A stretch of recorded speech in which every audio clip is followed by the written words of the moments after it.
My topic is rural sociology. My video is about a little village called Wrington in North Somerset. I've chosen to do this because most of my family live here and I have watched the village change so much over the years. I would question whether these changes and developments have been good or bad for the community and how they have affected the residents of Wrington. Wrington is a beautiful village with a population of 2,633 people.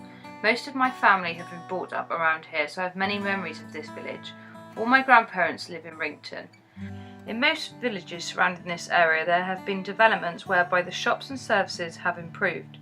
There are many new developments in Wrington which are brilliant, but unfortunately along the way the people of Wrington have lost some important shops and services which affect their day-to-day life.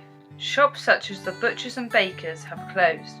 Now there is a newsagent's and a shop called Amor's that provides some locally sourced food, but ideally locals need more than this.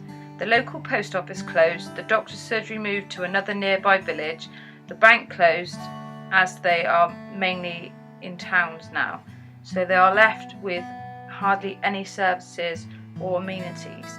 Most of my childhood was spent on my grandparents' farm. I still spend time there now socialising in the local pub and visiting family.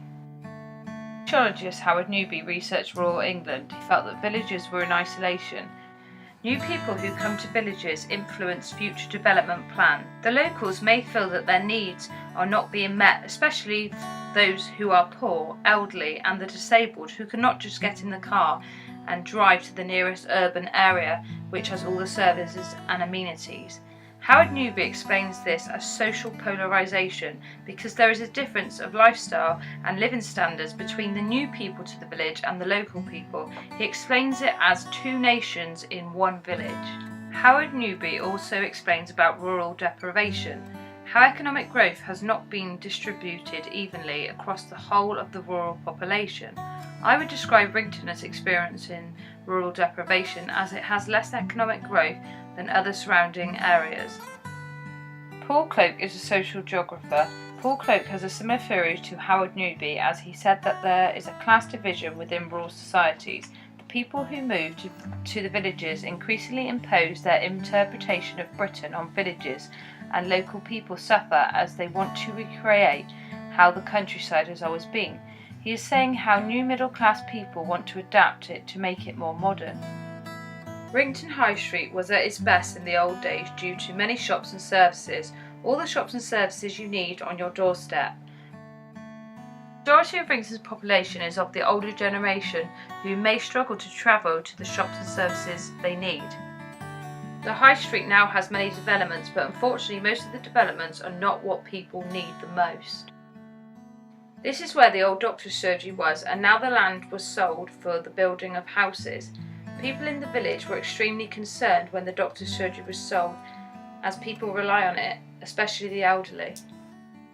The village used to have a NatWest bank that closed a few years ago, and nothing has replaced it since. Unfortunately, that seems to be happening a lot in the village.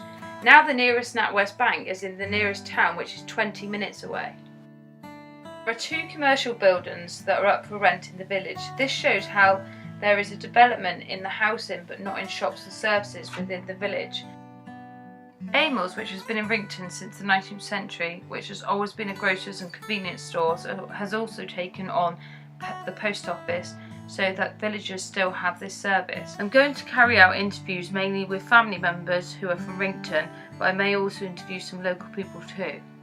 I ask interviewees questions about their experiences of the changes and developments in Wrington and how they feel about them. Director Michael Moore documentary filmmaker style has influenced my work. I'll use his technique of filming interviewees using middle shots. I will also use close-up shots when someone is crying or showing emotion, as I would use this technique to show detail. Another technique I will use will be moving the camera away from the interviewees' faces when the audience would want to see their reaction. I feel that this technique would be useful to grab attention. The style of the film will be in black and white to show Wrington in the olden days, and then colour to show the modern times. When considering ethics, I do not have many concerns, however I will make the interviewees anonymous. I've chosen to do a video about the social issue of rural development, as I feel that these rural developments are affecting the lives of local people. I'd like to show the impacts of this through documentary.